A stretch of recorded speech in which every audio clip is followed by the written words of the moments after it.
Maurice Kamto s'est toujours montré très préoccupé sur la question du système éducatif camerounais. En ce veille de rentrée scolaire de l'an de grâce 2024-2025, il fait encore une sortie dans laquelle il reprécise l'objectif de l'éducation. Mais avant de plonger dans sa réflexion, j'ai tout simplement une question. Pensez-vous que les Camerounais sont en plein dans la globalisation technologique, dans l'innovation technologique, ou alors qu'au Cameroun, on n'est pas assez entré dans, ou bien on ne fait pas assez de propositions technologiques. Parce qu'une chose est de dire que les Camerounais eux-mêmes sont en retard dans ce monde très concurrent sur le plan technologique. Et c'est totalement une autre chose que de dire qu'au Cameroun, eh bien, la politique technologique n'est pas assez motivée. Une fois que nous avons posé ces bases-là, plongeons rapidement dans la réflexion de Maurice Kamto, qui dit que c'est un système éducatif bien pensé, moderne et innovant, que nous permettrons à notre jeunesse d'être outillée et en capacité d'affronter les défis d'aujourd'hui et de demain. Pour Maurice Kamto, je pense que c'est à nous d'offrir à ces jeunes compatriotes les compétences de base et une solide éducation civique et patriotique, un outil nécessaire pour devenir des acteurs du changement technologique. Il pense que jusqu'ici, le Cameroun est resté en retrait et qu'il est l'heure qu'on fait face à la concurrence mondiale, où on constate que les nations se développent grâce à leur capacité à innover, par leur système éducatif connecté aux réalités globales. Nous pourrons faire émerger des solutions locales aux défis africains et nous positionner durablement sur la scène internationale.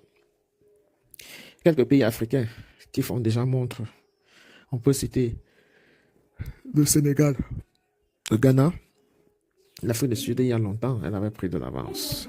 C'est vrai, il y a toujours des faits isolés qui pourront toujours laisser croire que le Cameroun se porte bien. Tenez par exemple la bousculade qui a eu lieu au Ghana après le match qu'ils ont perdu à domicile. Des gens se demandaient que dans un pays civilisé, avec lequel on vante les autoroutes, pourquoi se fait-il que la population, elle est plutôt restée en retard, en marge de tout ce qu'on peut considérer comme évolution? Faut-il, et c'est également le même discours que certains nous tiennent lorsqu'il faut présenter quelques aspects du développement infrastructurel de la Côte d'Ivoire. Ils nous demandent si est-ce que l'investissement qui est fait en Côte d'Ivoire, est-ce qu'elle est faite par les Ivoiriens? Est-ce qu'elle profite aux Ivoiriens? Donc, quand Maurice Kamto demande qu'on puisse produire une intelligence qui, à travers la résolution des problèmes locaux, peut se hisser comme un modèle sur le seuil continental, cette réflexion, elle est panafricaniste et donc ne date pas d'aujourd'hui, mais mérite plus que la forme d'avoir un contenu aussi pertinent. Avons-nous forcément besoin que la commune soit propre avant que nos propres maisons aient de l'hygiène? Est-ce qu'on peut partir à partir de la propriété que nous faisons chez nous pour mettre la propriété dans la ville? Prendre l'affaire de cette façon-là donnerait à croire que si aujourd'hui la politique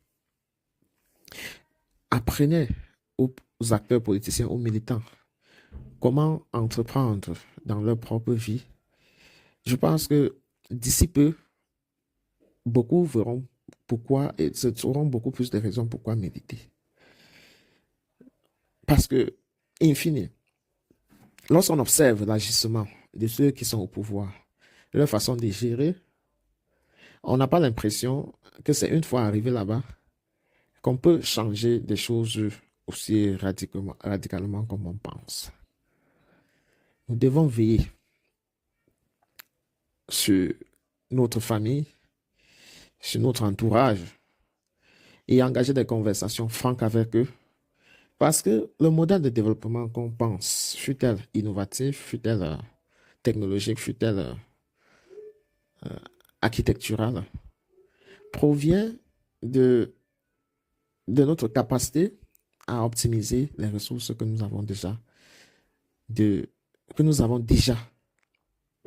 Sur ce plan-là, il me semble que nous avons encore beaucoup à faire.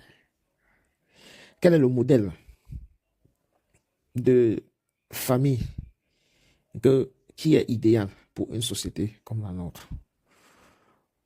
Il m'a semblé à un moment donné, dès l'entame de la politique sénégalaise, avec Diomaye Faye, ils ont tenté de projeter la polygamie.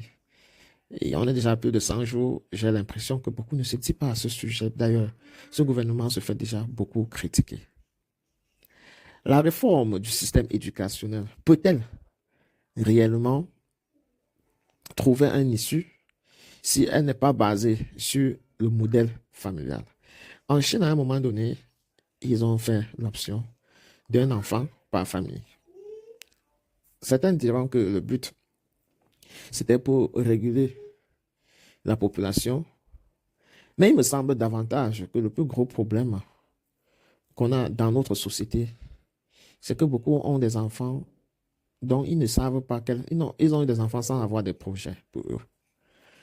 Et en longueur de journée, ces enfants se distraient comme ils peuvent et n'ont qu'un pour un seul rêve, se débrouiller jusqu'à réussir. Et dans ce principe de débrouillardise, le Cameroun a quand même réussi à produire des compétiteurs, du moins sur le plan sportif par exemple, qui aujourd'hui tutoient le sommet du monde. Quand vous avez eu la chance de lire par exemple les différents chroniques ou alors les autobiographies de certains leaders de la révolution noire en Amérique, je prends quelques exemples, je dis n'importe quoi. Malcolm X par exemple, Dr. Martin Luther King, Mark Tyson par exemple aussi, ils sont nombreux les Jay-Z. Mais il y a une chose qui vous revient, c'est que nulle part dans le monde est-ce que des minorités ont eu quelque chose de facile. Mais au Cameroun aujourd'hui, le plus gros combat, c'est davantage le combat du courage. La peur a fait en sorte que des gens ne croient pas en eux. Il y a un niveau de laxisme et un espoir au messianisme qui fait en sorte que c'est une fois que les gens se retrouvent à l'extérieur qui prennent suffisamment l'ampleur du rôle qu'ils devraient jouer pour leur propre épanouissement. Je pense que le Cameroun a plus besoin aujourd'hui d'une conscientisation de l'être, c'est-à-dire c'est plus une affaire spirituelle. Il faudrait qu'on redéfinisse nos sources de croyance. Est-ce qu'on croit à un Dieu qui viendra nous libérer? Est-ce qu'il faut croire en soi? Dans quel cas? Qu'est-ce qu'il faudra faire?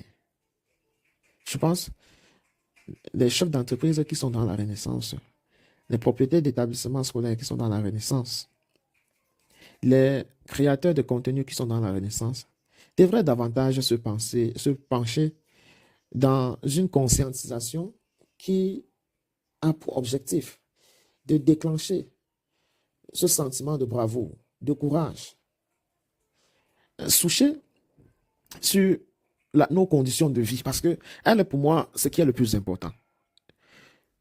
Quand quelqu'un a faim, il fait tout pour manger. Donc de ce point de vue-là, il devrait comprendre que tout comme sa santé, tout comme sa nutrition, tout comme ses vêtements, tout comme sa pensée, mérite d'être entretenue de façon permanente. Mais beaucoup de gens semblent se laisser absorber par un seul côté, c'est-à-dire chercher quoi manger. Mais en ce qui est de rationner d'autres secteurs, par exemple, lire, se questionner sur l'avenir des enfants qu'on a, sur le nombre des enfants qui est idéal selon les moyens, sur comment braver la peur, comment... voilà, cette question fondamentale que jadis la spiritualité qui est venue d'outre-mer ne peut pas répondre sinon de nous réconforter dans le laxisme. Donc, pour ma foi, cette population mérite d'entrer en elle-même, puiser ce qu'il y a